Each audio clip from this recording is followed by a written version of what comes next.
Sir, ശബരിമലയിലെ അയ്യപ്പ ക്ഷേത്രത്തിലുള്ള ദ്വാരപാലകൻ്റെ സമീപത്തുള്ള ആ പാളികൾ, സ്വർണ്ണപ്പാളികൾ, ഇത് ചെന്നൈയിലേക്ക് കൊണ്ടുപോയതാണല്ലോ വിവാദം. ഇപ്പം നടൻ ജയറാമിൻ്റെ വീട്ടിലടക്കം ഈ സ്വർണ്ണപ്പാളികൾ കൊണ്ടുവന്നിട്ടുണ്ട്. ഇത് ആചാര ലംഘനമാണെന്ന് പറയുന്നു. അതെങ്ങനെയാ? അത് എന്താ കാര്യം എന്ന് വെച്ചാൽ, ഇന്നലെ ഒരു ചാനലിൽ വളരെ ആഹ്ലാദത്തോടു കൂടിയാണ് നടൻ ജയറാം ഇത് പറഞ്ഞത്. എൻ്റെ വീട്ടിൽ കൊണ്ടുവന്നു അല്ല, അത് കേട്ടു. അദ്ദേഹം അത് ഇങ്ങനെ അവിടെ ഇതിൻ്റെ ഒരു സ്ഥലത്ത് വെച്ച് അവിടെ വെച്ച് ഇതിൻ്റെ ഒരു പൂജ ഉണ്ടെന്ന് പറഞ്ഞ്, അപ്പോൾ അദ്ദേഹവും വേറെ 2-3 പേര് കൂടി അവിടെ ചെന്ന് കഴിഞ്ഞപ്പോഴേക്കും ഏതൊരു പാട്ടുകാരൻ്റെയൊക്കെ പേര് പറയുന്നുണ്ട്. ആ പാട്ടുകാരനൊക്കെ ആയിട്ട് അവിടെ ചെന്നു. അദ്ദേഹം പാട്ടുപാടി, ജയറാം ആ പൂജയിൽ പങ്കെടുത്ത് അത് കഴിഞ്ഞ് തിരിച്ചു വരുന്ന സമയത്ത് പറഞ്ഞ്, എന്നാൽ പിന്നെ എൻ്റെ വീട്ടിലും കൂടി ഒന്ന് കയറണം എന്ന് പറഞ്ഞ് ഉണ്ണികൃഷ്ണൻ പോയിട്ട് വളരെ ഉദാരപൂർവം അവിടെ കയറാമെന്ന് പറഞ്ഞ്, അപ്പോൾ ആ പ്രദേശത്തുള്ള മുഴുവൻ അയ്യപ്പ ഭക്തന്മാരെയും ജയറാം വിളിച്ചു കൂട്ടി ജയറാമിൻ്റെ വീട്ടിൽ വെച്ചു. ഈ സാധനം ജയറാമിൻ്റെ വീട്ടിൽ കയറ്റി അവിടെയും പൂജ കഴിച്ചു. എന്നിട്ട് പിന്നെ ഓരോ സ്ഥലത്തും പൂജ കഴിച്ചാണിത് ഇവിടെ വന്നിരിക്കുന്നത്. ഇതാണ് ചെയ്തേക്കുന്ന കാര്യം. അപ്പോൾ ഇതിൽ നമ്മുടെ അയ്യപ്പ പ്രതിഷ്ഠയുടെ ഒരു സവിശേഷത നോക്കണം. ജയറാം ഇത് വളരെ ആഹ്ലാദത്തോടുകൂടി പറഞ്ഞതാണ്. പക്ഷേ ആ ആഹ്ലാദത്തിലൊരു വലിയ അപകടമുണ്ട്. അതെന്താണെന്ന് വെച്ചാൽ, അത് ശബരിമല ക്ഷേത്രത്തിൻ്റെ അനുഷ്ഠാന ലംഘനം നടത്തി എന്നുള്ളതിൻ്റെ ഏറ്റവും പ്രത്യക്ഷമായ സത്യവാങ്മൂലവും കൂടിയാണത്. അതെന്താ കാര്യം എന്ന് വെച്ച് കഴിഞ്ഞാൽ, 1000 അയ്യപ്പ ക്ഷേത്രങ്ങളുണ്ടെങ്കിലും 1000 അയ്യപ്പ ക്ഷേത്രങ്ങൾ 1000ആണ്. ഒന്ന് വേറൊന്നിൻ്റെ റിപ്ലിക്കയല്ല. അത് ആദ്യം മനസ്സിലാക്കണം. അതുകൊണ്ട് പ്രവാചക മതങ്ങൾക്ക് അങ്ങനെയല്ല. ഇപ്പോൾ എറണാകുളത്ത് സുറിയാനി കത്തോലിക്കരുടെ ഒരു സെൻറ്റ് ജോസഫ്സ് പള്ളി ഉണ്ടെങ്കിൽ, ലോകത്തെവിടെ സുറിയാനി കത്തോലിക്കരുടെ സെൻറ്റ് ജോസഫ്സ് പള്ളി ഉണ്ടെങ്കിലും അവിടുത്തെ ആചാര അനുഷ്ഠാനം ഒന്ന് തന്നെയായിരിക്കും, മാറ്റം ഉണ്ടാകില്ല. ഒരേ രീതിയിലായിരിക്കും അത്.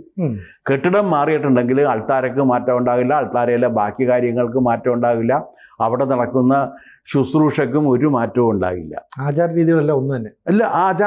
ആചാര അനുഷ്ഠാനങ്ങൾ അഭിന്നമായിട്ടാണ് എല്ലായിടത്തും വരിക. ഒരേ രീതിയിൽ റിപ്ലിക്കയാണ്.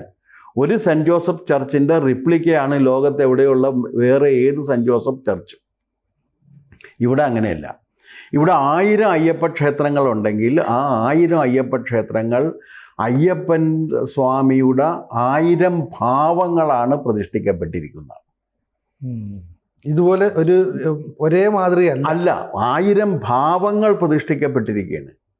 അതിൽ ശബരിമലയിൽ അയ്യപ്പൻ്റെ നൈഷ്ഠിക ബ്രഹ്മചര്യ ഭാവമാണ് പ്രതിഷ്ഠിക്കപ്പെട്ടിരിക്കുന്നത്. അതാണ് നൈഷ്ഠിക ബ്രഹ്മചാരിയാണെന്ന് പറയുന്നത്. നൈഷ്ഠിക ബ്രഹ്മചര്യ ഭാവത്തിൽ കാനനവാസനായി കാനനത്തിൽ പ്രതിഷ്ഠിക്കപ്പെട്ടിരിക്കുന്നതാണ്. അയ്യപ്പൻ പുറത്തേക്ക് വരുന്നതല്ല.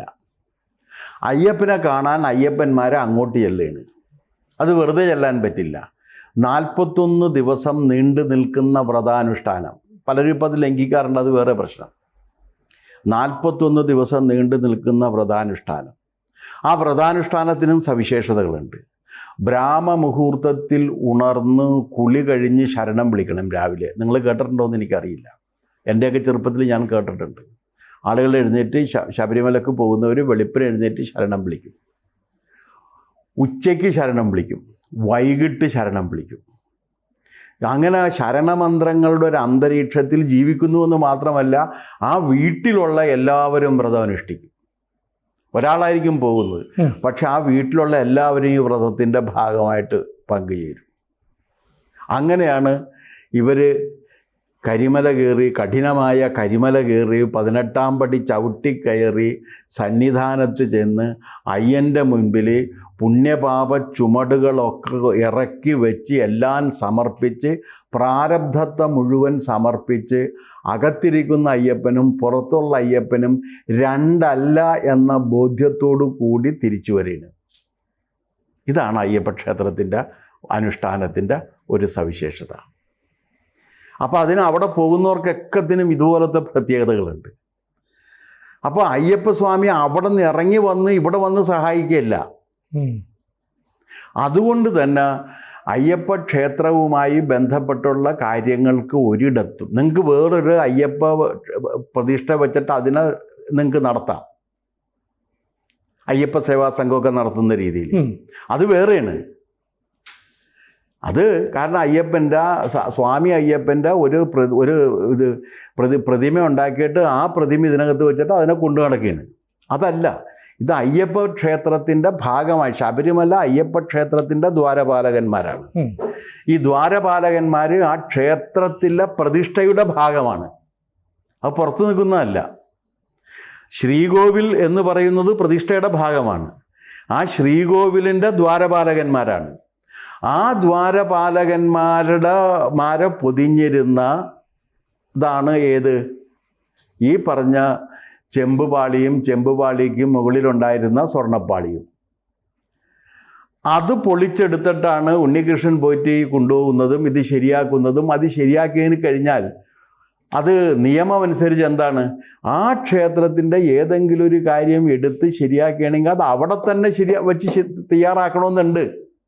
പുറത്തു കൊണ്ടുപോകാൻ പാടില്ല എന്ന് പറഞ്ഞാൽ അതുകൊണ്ടാണ്. എന്തുകൊണ്ട് പുറത്തു കൊണ്ടുപോകാൻ പാടില്ല? ബാക്കി ക്ഷേത്രങ്ങളിലൊക്കെ നിങ്ങൾക്ക് പുറത്തേക്ക് കൊണ്ടുപോകാമല്ലോ. അവിടെ അത് പറ്റില്ല. എന്താ കാരണം? ആ ക്ഷേത്ര പ്രതിഷ്ഠയുടെ ആചാര അനുഷ്ഠാന വിധി അങ്ങനെയാണ്. അതുകൊണ്ടാണ് അവിടെ വെച്ച് തന്നെ ചെയ്യണമെന്ന് പറയാൻ കാരണം. പുറത്തു കൊണ്ടുവരുമെന്ന് പറയാൻ കാരണമുണ്ട്. വെറുതെ പറയുന്നതല്ല. കാരണം ആ ക്ഷേത്രത്തിൻ്റെ സവിശേഷതയുടെ ഭാഗമായിട്ട് അതുകൂടി ചെയ്തിരിക്കണം. അപ്പോൾ അത് ചെയ്യുക എന്നുള്ളതാണ്. അതിൻ്റെ ഭാഗമായിട്ടാണ് ഇതും കൊണ്ട് പോകുന്നത്. അപ്പം ഇത് ഇനി അവിടെ കൊണ്ടുപോയത് തന്നെ തെറ്റ്. ഇനി അവിടെ കൊണ്ടുപോയി അത് ഉണ്ടാക്കിയിട്ടുണ്ടെങ്കിൽ അത് വിശുദ്ധീകരിക്കപ്പെടുന്നത് എപ്പോഴാണ്? അവിടെ വെച്ചല്ലല്ലോ. അല്ല, ഇവിടെ വരുമ്പോഴല്ലേ. അതെ, ഇവിടെ വരുന്ന അതിൻ്റെ പ്രതിഷ്ഠാ ചടങ്ങുകളും അതിൻ്റെ ബാക്കി അനുഷ്ഠാനങ്ങളും പൂർത്തീകരിച്ച് കഴിയുമ്പോഴാണ് അതെന്ത് ചെയ്യുന്നത്? വിശുദ്ധമാകുന്നത്. അതിനു മുമ്പ് അത് വിശുദ്ധമല്ല. ഇവർ പണിത് വച്ചിരിക്കുന്നു മാത്രമല്ലേ ഉള്ളൂ. ആ പണിത് വെച്ചിരിക്കുന്ന ഒരു സാധനമല്ല അത്. അതിൻ്റെ ക്രിയ പൂർത്തീകരിക്കുമ്പോഴല്ലേ അത് വിശുദ്ധമായിട്ട് മാറുന്നത്. അതെ. അപ്പം അതിൻ്റെ ക്രിയ പൂർത്തീകരിക്കേണ്ടത് ചെന്നൈയിലെ ഏതെങ്കിലും ഫാക്ടറിയുടെ ഗസ്റ്റ് ഹൗസിൽ വെച്ചിട്ടല്ല, അല്ലെങ്കിൽ നടൻ ജയറാമിൻ്റെ വീട്ടിൽ വെച്ചിട്ടല്ല. അത് ഈ ക്ഷേത്രത്തിൽ വന്ന് അതിൻ്റെ ആചാരാനുഷ്ഠാനങ്ങൾക്കൊപ്പിച്ച് അത് വിശുദ്ധമാക്കപ്പെട്ട് അതവിടെ പ്രതിഷ്ഠിച്ച് സമർപ്പിച്ച് കഴിയുമ്പോഴാണ് അത് വിശുദ്ധമാകുന്നത്. ഇത് ഇയാളെന്താ ചെയ്തത്? ഇത് ഈ ക്ഷേത്രത്തിന് പുറത്ത് വെച്ച് ഇതിനെ വിശുദ്ധമാക്കി പുള്ളി പൂജ കഴിക്കുകയാണ്. അത് വ്യാജ പൂജയാണ്, ഫേക്കാണത്. അത് ഫേക്കായിട്ടുള്ള കാര്യമാണ്. ആ ഫേക്കായിട്ടുള്ള കാര്യത്തിന് പോറ്റി കൂട്ടുന്നത് എന്തിനായിരുന്നു? പോറ്റി കാശ് വാങ്ങിയിട്ടാണ്. കാശ് വാങ്ങാതെ ചെയ്യില്ല. നടൻ ജയറാം പറഞ്ഞത് എന്താണെന്ന് വെച്ചാൽ, ഞാൻ അയാൾക്കാകെ 200 രൂപ ദക്ഷിണയായിട്ട് കൊടുത്തു എന്ന് മാത്രമാണ് പറയണത്. അത് നമുക്ക് വിശ്വസിക്കാം.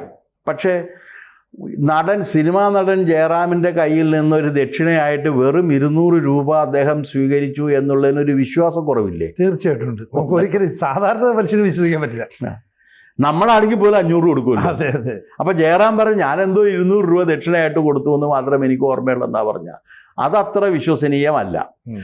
ആ വരവിലാണ് കോട്ടയത്ത് 2-3 സ്ഥലങ്ങളിൽ കയറിയിട്ട് ഇത് നടത്തിയതും അതിൽ ഒരു സ്ഥലത്ത് നടത്തിയ ഒരാൾക്ക് 35 ലക്ഷം രൂപ ചെലവ് വന്നു എന്ന് അയാളുടെ സഹോദരൻ ഇന്നലെ TV വന്നിരുന്ന് പറയുന്നത് കേട്ടു. 35 ലക്ഷം.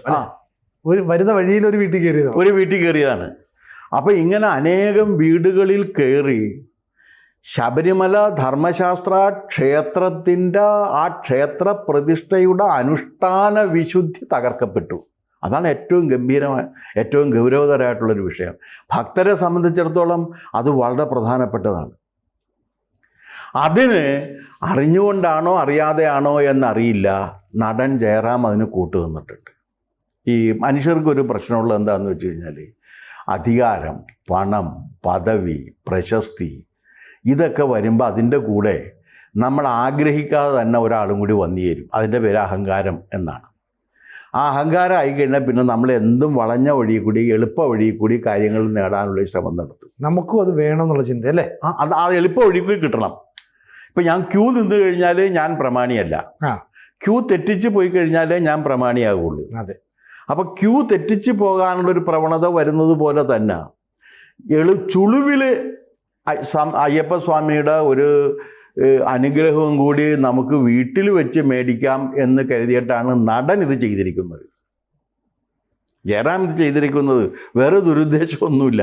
ഇവിടെ വന്ന് ഇങ്ങനെ പോറ്റി പറയുന്നു അയ്യപ്പൻ ഇവിടെ എത്തിയിട്ടുണ്ട്, അപ്പോൾ അയ്യപ്പൻ്റെ അനുഗ്രഹം ഞാൻ ഇപ്പോൾ തരാമെന്ന് പറയുന്നു, എന്നാൽ പിന്നെ അത് മേടിച്ച് കളയാം എന്ന് കരുതിയിട്ടാണ് ഇത് ചെയ്തിരിക്കുന്നത്.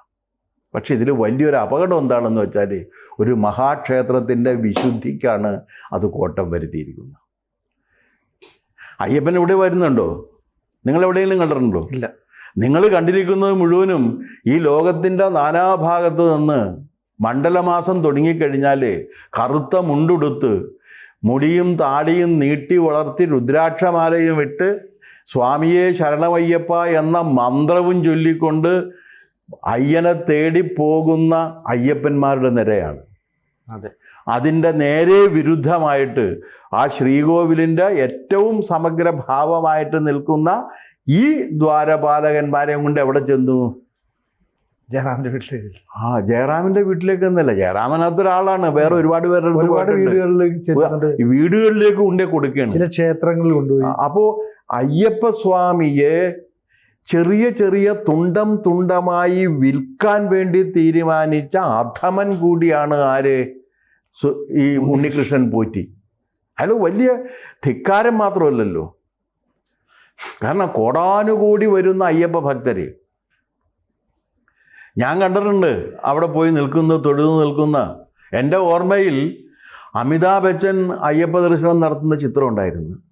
ആ കൂലി എന്ന് പറയുന്നൊരു സിനിമയിൽ അഭിനയിച്ച് കഴിഞ്ഞിട്ട് അമിതാഭ് ബച്ചൻ ഒരു അപകടമെല്ലാം കഴിഞ്ഞിട്ട് അമിതാഭ് ബച്ചനോട് വന്ന് വലിയ വാർത്തയായിരുന്നു. ശബരിമലയിൽ അമിതാഭ് ബച്ചൻ വന്നിട്ടുണ്ട്. അന്ന് മുഖ്യമന്ത്രി കരുണാകരനുണ്ടായിരുന്നു അവിടെ. അപ്പോൾ കരുണാകരൻ ഇദ്ദേഹത്തിൻ്റെ അച്ഛനുമായിട്ടായിരുന്നു ബന്ധം. അദ്ദേഹം സ്വാതന്ത്ര്യ സമര സേനാനിയായിരുന്നു. ഹരിവംശറായ് ബച്ചൻ എന്ന് പറയുന്ന വലിയ കവി, അദ്ദേഹം സ്വാതന്ത്ര്യ സമര സേനാനിയായിരുന്നു. അപ്പോൾ കരുണാകരൻ അദ്ദേഹത്തെ അറിയാമായിരുന്നു. അപ്പോൾ ആ ബന്ധമൊക്കെ പെരുക്കിക്കൊണ്ട് കരുണാകരൻ ഇദ്ദേഹത്തെ സ്വീകരിച്ച് നിൽക്കുന്ന ചിത്രമൊക്കെ എനിക്ക് ഇപ്പോഴും ഓർമ്മയുണ്ട്. അപ്പോൾ അവരെല്ലാം ശബരിമലയിൽ അങ്ങോട്ട് പോകാറാണ് പതിവുള്ളത്. അതെ. അല്ലാണ്ട് ശബരിമല ധർമ്മശാസ്താവ് ഇങ്ങോട്ട് ഇറങ്ങി വന്ന് നിങ്ങളെ ഓരോരുത്തരെയും കാണുന്ന ഒരു രീതിയല്ല. പക്ഷെ അത് മാറ്റിയത് ഈ ആചാര അനുഷ്ഠാന ലംഘനമാണ് നടന്നിരിക്കുന്നത്. ഇനി എനിക്ക് അടുത്ത ചോദ്യമുള്ളത്, ഈ ആചാര അനുഷ്ഠാന ലംഘനം നടക്കുന്നത് 2019 ഓഗസ്റ്റിലാണ്. 2019 ഓഗസ്റ്റിൽ ഈ ആചാര അനുഷ്ഠാന ലംഘനം നടത്തിയിട്ട് ഈ തന്ത്രി കുടുംബം ഇതറിഞ്ഞില്ലേ? മൂലമന്ത്രത്തിൻ്റെ സൂക്ഷിപ്പുകാർ തന്ത്രിമാരാണല്ലോ, അതാണ് തന്ത്രിമാർക്കുള്ള അധികാരം. അല്ലാണ്ട് തന്ത്രിമാർക്ക് ക്ഷേത്രത്തിൽ വേറെ അധികാരങ്ങളൊന്നുമില്ല. മൂലമന്ത്രത്തിൻ്റെ സൂക്ഷിപ്പുകാരാണ്. അവർക്ക് ചില വിശേഷ അവസരങ്ങളിൽ വരാനും അതിനകത്ത് പങ്കെടുക്കാനും അവർക്ക് ചില അവകാശങ്ങളും അധികാരങ്ങളും ഉണ്ട്. അതിനപ്പുറമല്ല.